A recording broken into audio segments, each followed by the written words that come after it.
I was saying that a person that lends money and charging interest between Jew to a Jew, it's a guarantee that all his businesses will collapse.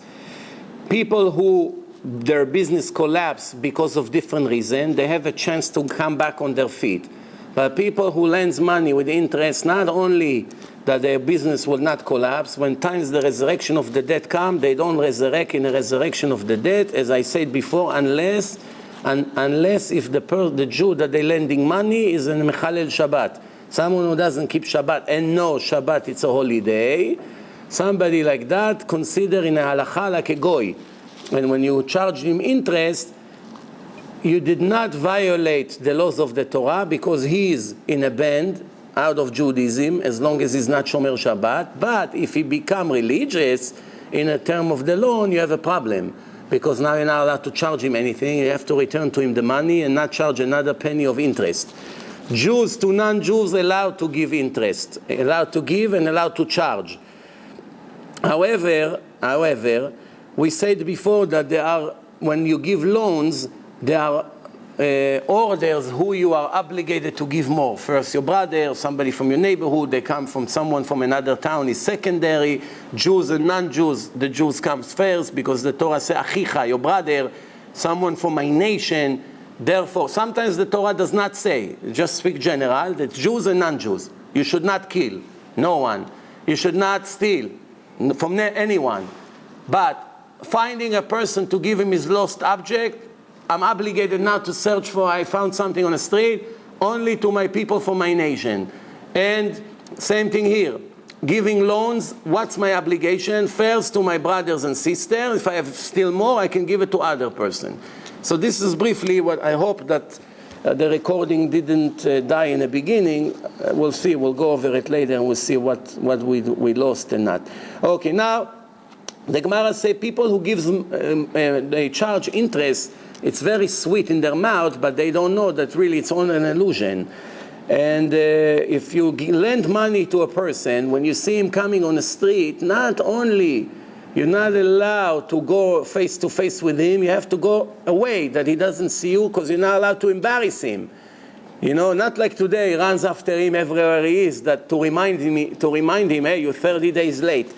So you have to make sure that you hide because the Torah says, Lo tiyeh lo kenoshe. You're not allowed to be like a police, like a master who runs after him to collect.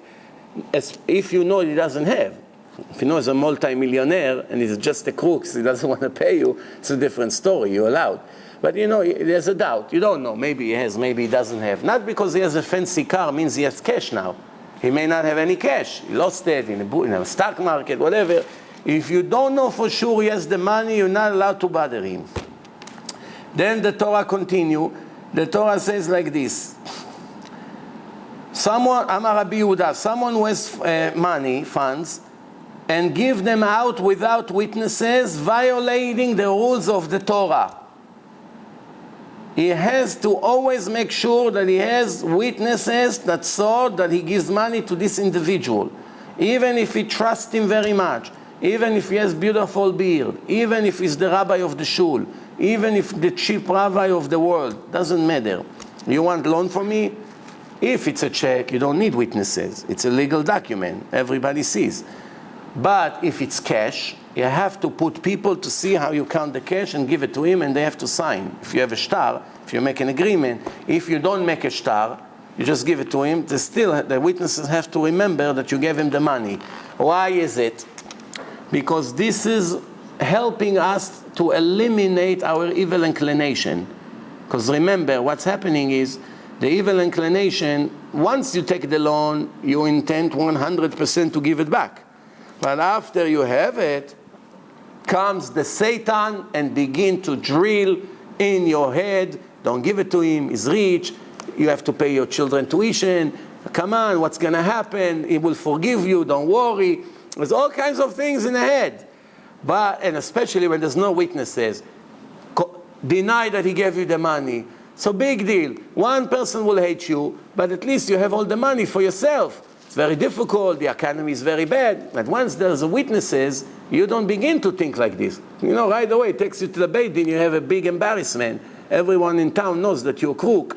So the witnesses really prevent you from making the sin. It's for both sides benefit, not only the lender. The borrower, it will save him from a sin. You understand? Even if he's your best friend. If you remember, once I told a story about two friends from a factory in Israel. They worked together for 40 years in the Dead Sea factories in Israel. And one of them, he retired. He got his retirement money. Still working, but he's already officially retired. And they gave him his money, and his friend wanted to marry his daughter. He told him, can you lend me the money? Next year when I get my retirement money, I'll give you back your money. He lent him the money, he trusted him, he brought a bag full of money. I think it was 40,000 lira or something like that, a long time ago. That story is at least 30-something years ago, at least. And after a year, he got his retirement money, and he comes and says, hey, you say that once you get it, you give it to me. I also have a daughter to marry. So he started to tell him, what money? He never gave me anything. So he told him, don't play games with me, you know, come on, it's all my money, it's all my life saving. No, you never gave me anything, what are you talking about? So eventually they ended up in a Jewish court, and the Dayan, the judge, was Rabbi Yaakov Mutzafi, Zecher Tzadik Livracha. He was a big Talmid Chacham and a Kabbalist. You know, and what happened is, he asked him, do you have any note that he signed? No. Do you have any witnesses? No. Don't you know the Torah saying not allowed to give money without witnesses? Oh, it's my body. For 40 years, we're together working from morning to night, 40 years. You expect someone like this to do it to you? So the rabbi knew that he's right, but there's nothing to back it up. You cannot go based on your feeling. En shoftim din lefi umdan dat. You don't judge a trial based on feelings, based on certainties, possibilities, suspicion, etc., etc.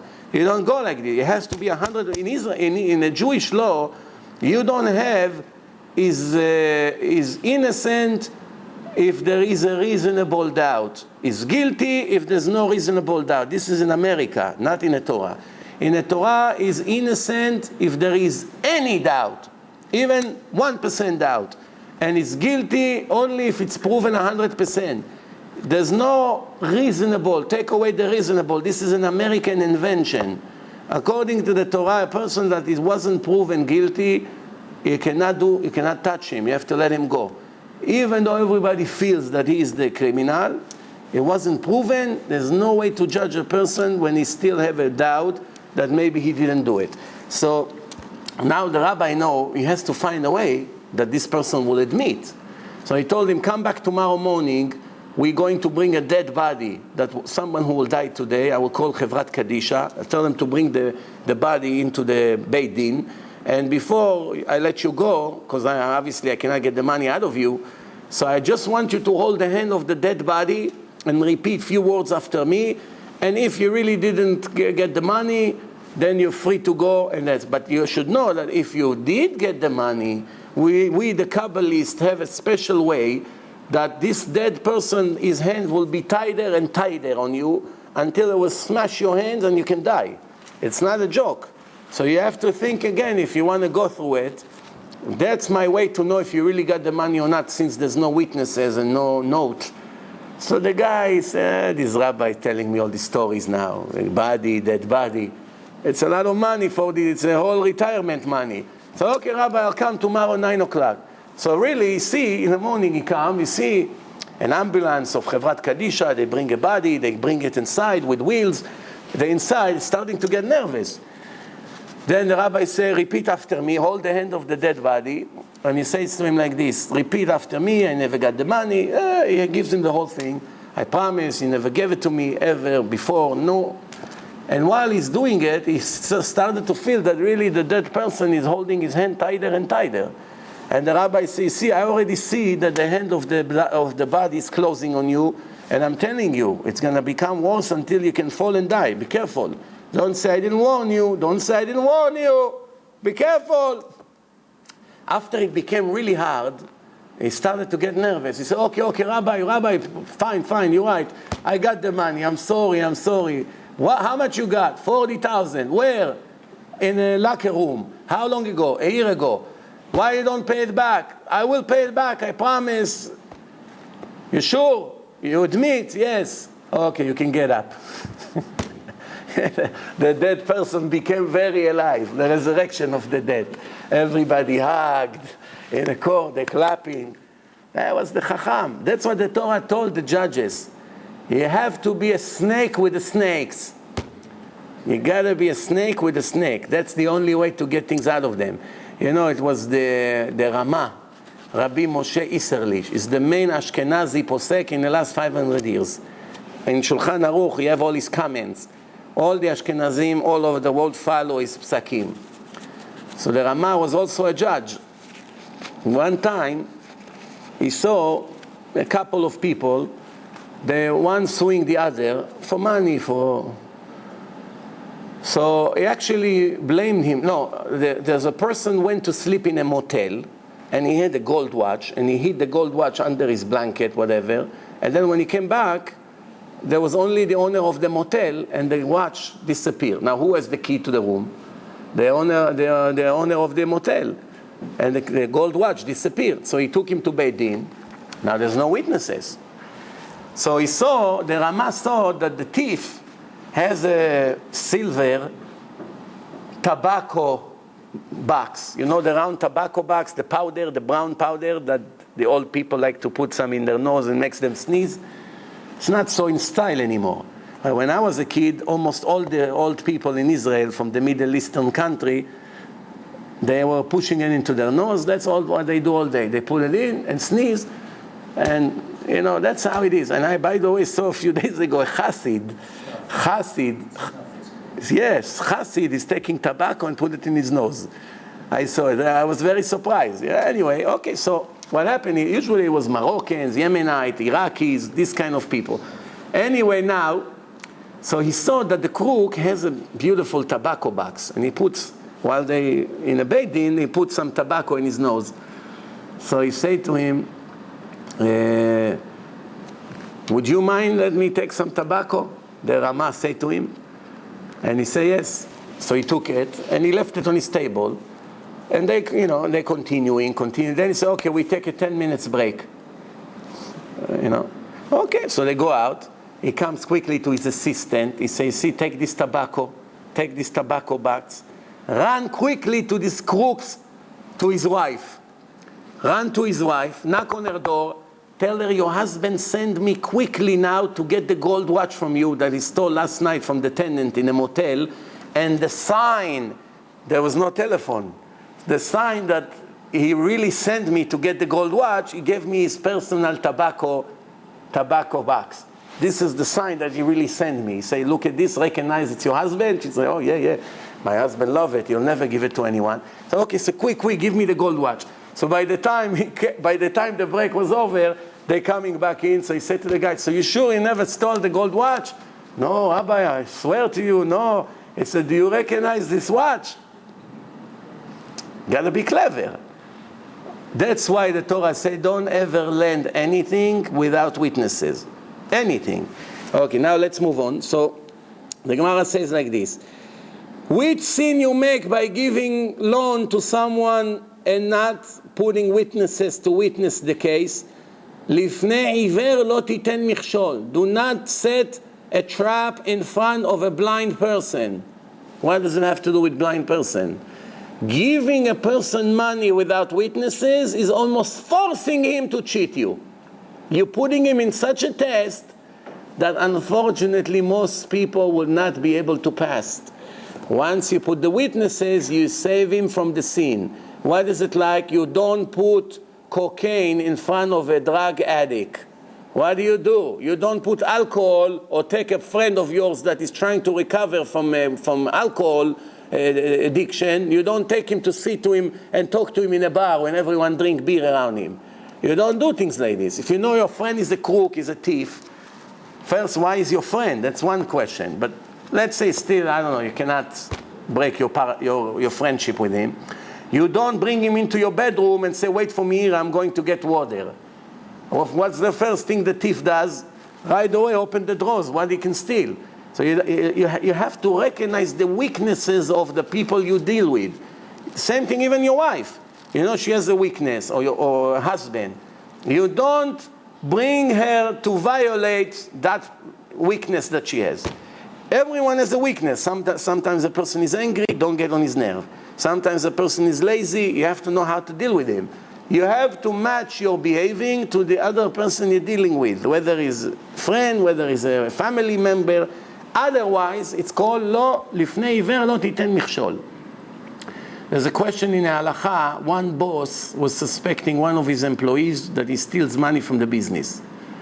So he asked the rabbi, I want to invite him to my office and ask him if he knows anything about the money that is gone recently from the business. And I want to leave money in the back, in the drawer, and keep the drawer half open and tell him, I'm sorry, I don't feel good, I have to go 10 minutes to the bathroom. And leave him over there. And then I know there was $400 there. And I come back, if there are 300 or 200, that means right away I'm going to know it's him. So what do you think? It's allowed or not allowed? If you do such a thing, you violate this rule from the Torah, lifnei iver lo titen michshol. You don't put in front of a crook or a thief, you don't put in front of him free money like this, with the drawer open. You don't do it to him, because you know he's going to fail. Unless, if you make the money hefker. You know what hefker means? Hefker means it belongs to the world. The first one who gets it, it's his. Like a person have furniture that he doesn't want. By taking it and put it on the street by the garbage, doesn't have to announce that it's hefker. Everybody understand, I can go and get it. Yeah, I can go and get it. I can go and get it. Or I can scream, I have shoes here, which I don't use. Anyone who wants it, it's his. Throw it like this outside. First one who grab it, it's his. First one. And it belongs to the world. And then if you got it and you change your mind the next day, you cannot get it. It's his already. Unless if you made a mistake by giving it up. For instance, there was a true case like this in Israel. Someone had very old records. You remember that there used to be big records? Most of you are young. When I was a kid, I had all the records. Yeah, the records. Yeah, 45. Yeah. Little records, big records with scratches and the diamond needle. And you always hear in the music, whenever. It's not like today. So anyway, that's before CDs.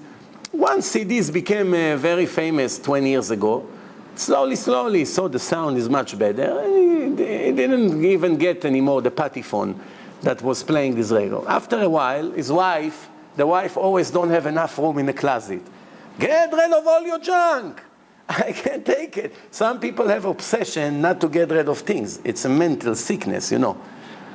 Everything they grab to, a broken disc, a telephone from 20 years ago, a rotary phone. What? No, maybe one day we use it. It's a sickness. So anyway, yeah, they have a name for it. It's a symptom. Huh? Hoarding? Hoarding. Anyway, so what happened now? He put all the records in the street, and then his son saw that the neighbor takes it, and the neighbor say, wow, what a treasure, Beethoven, Mozart, this, from 60, 70 years ago. So the son of the neighbor who grabbed it told his friend, which is the son of the person who put it there, my father found a treasure by the garbage. All these records, my father say, I can make fortune from it. He comes to say to his father, isn't it your record? Why did you throw it? It's worth fortune. He didn't know. So right away, he invited him to Beit Din, two religious people. He took him to Beit Din, and what was the verdict? He had to return all the records to him. Why? Nobody put $1 million in a garbage unless if he thinks it's garbage. It's a mistake. It's like in business. When you make a mistake, or a person is misleading you, the deal is off. If you're going to marry a woman and they forgot to tell you that she's deaf in one ear, they didn't tell you that, and you find out the night after the wedding, you call her, darling, can you make my coffee? No answer. Dog, my coffee? Nothing. Then when you call her from the other side of the house, she hears. What happened? Oh, they didn't tell you? I don't hear in my ear. What happened? You can break the marriage off, even though now she lost her status as a brand new product. Now she's going to be it's going to be harder for her to get married. At least that's how it was in the old days. And she doesn't have any rights because they hid the information from you. If she has a flu, she doesn't have to tell you, I have a flu. That she doesn't have to. But if there is a birth defect or any kind of permanent defect, she must tell it to you. If she didn't, she's taking a big risk that you dump her after the marriage and give her nothing, no rights. You don't give her the ketubah, you don't know anything. And all the money that she spent, her parents spent on the wedding, they lost all the money, plus you can sue them for the damages of the wedding. It's a big risk to lie in shidduchim. The same thing the other way around. If the guy has a defect, 100% the same thing. If the girl finds out, that's not what they told me, and that's called mekach ta'ut, a mistake.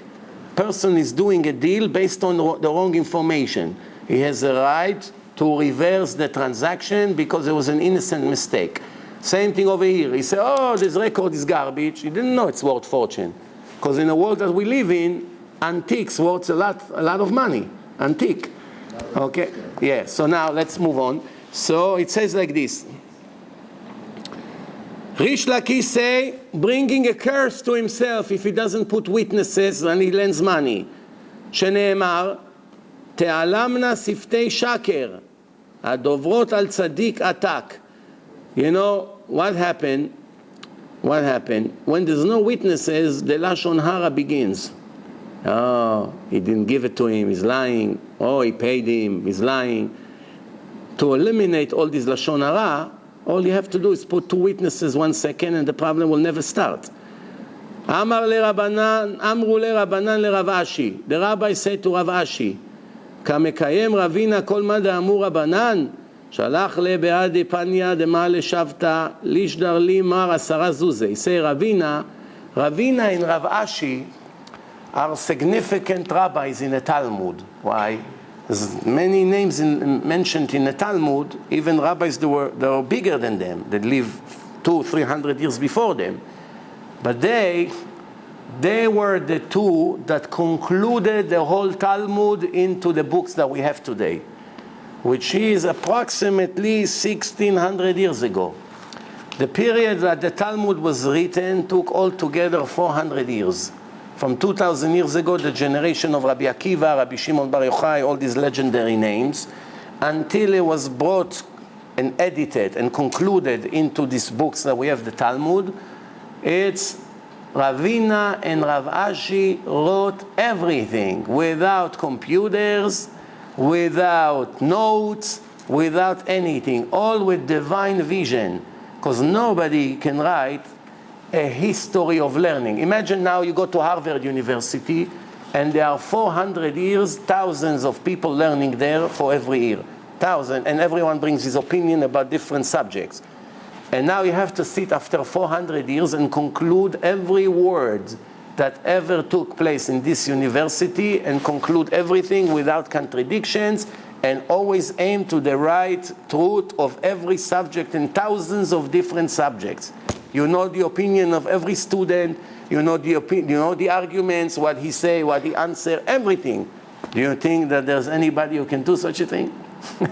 Even today, you give a person 5,000 people to help him. You give him computers, you give him the archives, you give him everything in front of him. He won't be able to write such a thing. They are the one. So this is who we're talking now about. Ravina is one of the 2. Rav Ashi and Ravina. They conclude everything. They have to know in every subject what was the opinion of Rabbi Shimon Bar Yochai. In every subject, what was the opinion of Rabbi Akiva and what Rabbi Meir and what the Rabbi Chachamim and what's here and what did he answer and why here it's different and why over there he says like this, and to put everything together, what a job. It's not human, bichlal, there's no doubt about it. Even in Korea, the Koreans are smart people and they're very advanced now in many things that they do. And one of the things they say that we get our wisdom from the Jewish people. And they send people all the time to yeshivot in Israel to see how the Jews learn the Gemara, the Talmud. In Korea, in every class, Korean Goyim learns Gemara. In Israel, only in 20% of the classes people learn Gemara. 80% learn that they came from the monkey. You understand what's going on? In the Holy Land, the Jews, 20% learn, 80% learn that they are monkeys. In Korea, they learn Gemara daily in schools. That's the wisdom of the Jewish people. You understand what's going on? Why Hashem is doing it to us? To show us that we, the chosen nation, the light to the Goyim, went so low that the Goyim will show us that how bad we are. You understand? This is one of the reasons why when a convert become religious, is very strong in religion, that jeopardize all the Jews. Because every Jew comes to Hashem and say, Hashem, you know how difficult it is to keep all the laws. Right away Hashem say, look at this Gentile, he became a Jew. It's a million times harder for him. You grew up, your family, your uncle, your father, rabbi, this, cousin, in school, here, everywhere you speak the language. He had all the tools. He came, doesn't speak, doesn't understand, doesn't know anyone. He left all his friends, all his family. Now he has to start from the beginning. Not everybody is nice to him. He's alone in his world, him and Hashem, and get from where he is to not 0, to 1,000 below 0, to become such a high level, and you have the nerve to tell me that it's difficult? The trial is over in 2 minutes. That's why the Gemara says, Kashin gerim leIsrael kasapachat. The fact that so many Goyim become Jews, making it like a cancer in the skin of the nation of Israel. Skin cancer. Why? A person that has skin cancer, everybody sees that he's sick. Cannot avoid it. It's not an internal thing. Why it's a sickness? Because it shows how bad we are compared to all these people who volunteer to come and search for the truth. And it's true. And you see in history, you saw in history that there's no way, one answer you can give to Hashem. Once he tells you what? It was harder for you than this person, than Chris, than Muhammad, than this, than Bruce Lee, and all these people who converted, it was harder? What harder? What, you grew up in China? You grew up in Zimbabwe? Where did you grow up? You grew up with Hebrew, you grew up in Israel, you saw tefillin, you had a bar mitzvah, your grandfather was a rabbi. What exactly was hard for you? So whatever you're going to say, comes this ex-Gentile and make you mute on the spot. He doesn't do it, Hashem does it. Hashem uses it as an example against us. And that's why it's very dangerous. All right, let's move on. We don't have that much time left. And so the Gemara, well, hopefully I'll finish this page. So the Gemara said that they send money to Ravina in Erev Shabbat, Friday afternoon. Lishdar li mar 10 zuze. He sent him a request, send me alone 10 whatever it was, $100, whatever. I can't tell you how much it was, 10 coins, but that's what it is. Then he Shalach le niti mar Saadi, or he sent him back with a messenger, send 2 witnesses if you want the money. Nominate witnesses. He wanted to test him if what he taught in his shiur is really practicing. You know? So he told him, bring me Saadi mean witnesses, and we make a note, shtar, we'll make an agreement that I'm sending you the money. So he sent it to him, and you know, he made it a very complicated process until he gave him the money with a deal, with the witnesses and everything. So obviously, to show you that not only to teach, basically to live 100% of base of what the Torah says. Now the Gemara says, 3 people are screaming to Hashem and Hashem doesn't answer their prayers. 3 kind of people. Maybe I should make you wait for the answer next week. Who are the 3 people? What do you think? We'll keep you hanging for a week? No. No, you don't like to break. It's like the movies. They always cut it. Yeah. Let's see. Why? What's happened with this air condition? Doesn't work today. So, this is what it says. 3 are screaming, not praying, screaming to Hashem and do not get an answer. Someone who lends money to people without witnesses. What do you want? It's my money. I want to do whatever I want with that. Worst comes to worst, is steal it. Well, if you give the money with thinking, if he doesn't pay me back, I don't care. I have plenty. Let him keep it. I'll give it up like tzedakah. That's a different story, because you already come with the intention to give him a gift. If he pays back, fine, I get my gift back. If not, let him keep it. That's a different story. But if you intend to get your money back, you have to do it with witnesses. Who are the other two? הקונה אדון לעצמו ומי שאשתו מושלת עליו. Someone who put a master on his head, and someone that his wife is his boss. I didn't like it. It's very common in our days. Let me ask my wife. Let me ask the boss. So, this is it. What does it say? Okay, it says like this. What does it mean making a master on himself? What do you mean? Go and search for someone to be a master? The Gemara asks, what does it mean? Maihi. What is it? The Gemara say, giving his money to his children in his life. Transferring the business. Is 60 years old. He wants to avoid IRS issues, so he wants to transfer his business to his children while he's alive. So he does not leave enough for himself to live. He's counting on the generosity of his children, that once they took the business from him, they will be grateful enough to make him live. So the Gemara say, once you gave them all the money, they became your master. Now you have to beg your son, send me some money. We ran out of money. No, father, his business is very tight. I'll send you $1,000. Call me next week. All my money became in the hand of this Pere Adam for his drugs and vacations. You know, to buy Christine a new diamond ring. That's what's happening today. So, הכותב נכסיו לבניו בחייו, he writes all his money to his children in his life. Or there's another way to get a master to yourself. תולה נכסיו בעקום. He comes to another Jew and say, Reuven, you want a loan from me? I don't have my own money, but I can get it to you from my friend John. I have a friend, he has money. I can get money from him and lend it to you. We'll make a note. He doesn't know you. So you're going to pay us 20% you're going to pay him 20% interest a year, but I'm going to be the middleman.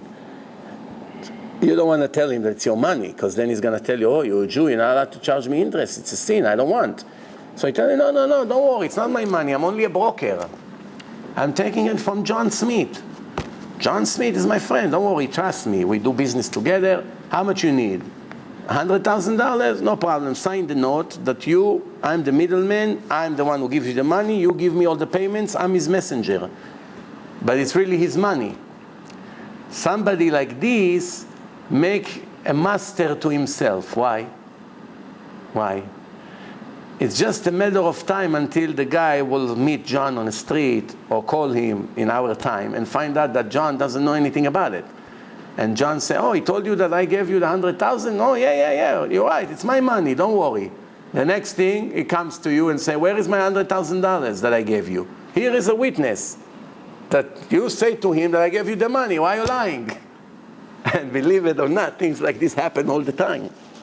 When you come to lie in one place, you have to make sure this lie may bring a tragedy to you in another place. You got to be very careful.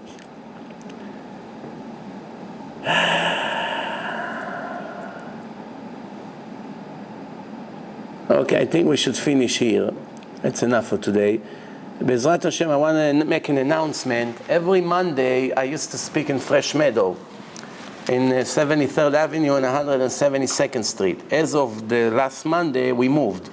Now it's going to be in Rigo Park, and it's going to be in 9907 66th Avenue, very close to Queens Boulevard. It's where 99th Street connects to Queens Boulevard, one block before. There's a bunch of stores there. You make a left, you're going to see a shul there on the left. Rabbi Blum shul, yes. Rabbi Blum is the rabbi over there. In case you don't know him, you'll meet him on Monday.